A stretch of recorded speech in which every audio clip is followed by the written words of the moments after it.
बातमी बाबत जमीन गैरव्यवहार प्रकरणी आता सह्या केलेल्यांवरच गुन्हा दाखल करण्यात आलाय। सरकारी जमीन विकून सुद्धा सगळे नावनिराळे झाले। चोरीचा माल परत केल्यावर गुन्हा रद्द होत नाही। अजित पवारांसाठी वेगळा न्याय का, असा सवाल अंबादास दानवेंनी या प्रकरणावरती विचारलेला आहे।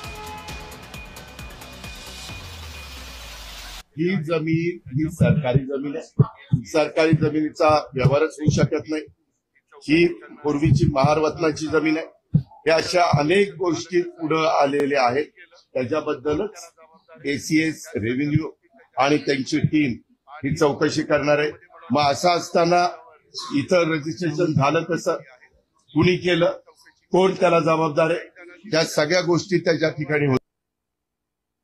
एकनाथ खडसेंनी याच पुण्यामध्ये MIDCच्या जमीन कमी किमतीने घेतली होती। याच देवेंद्र फडणवीसांनी झोटिंग कमिटी नेमली होती। एकनाथ खडसेंना राजीनामा द्यायला लावला होता त्यांनी। अजूनही त्याची चौकशी चालू आहे। मग अजितदादाला वेगळा न्याय का, पार्थ पवाराला वेगळा न्याय का? जो एकनाथ खडसेंना लावला तोच लावला पाहिजे। तशाच पद्धतीने चौकशी झाली पाहिजे। मी जर मला चोरीचा माल पकडलेला वापस पोलिसाला नेऊन दिला तर गुन्हा रद्द होत नाही। साध्या भाषेत सांगायचा तर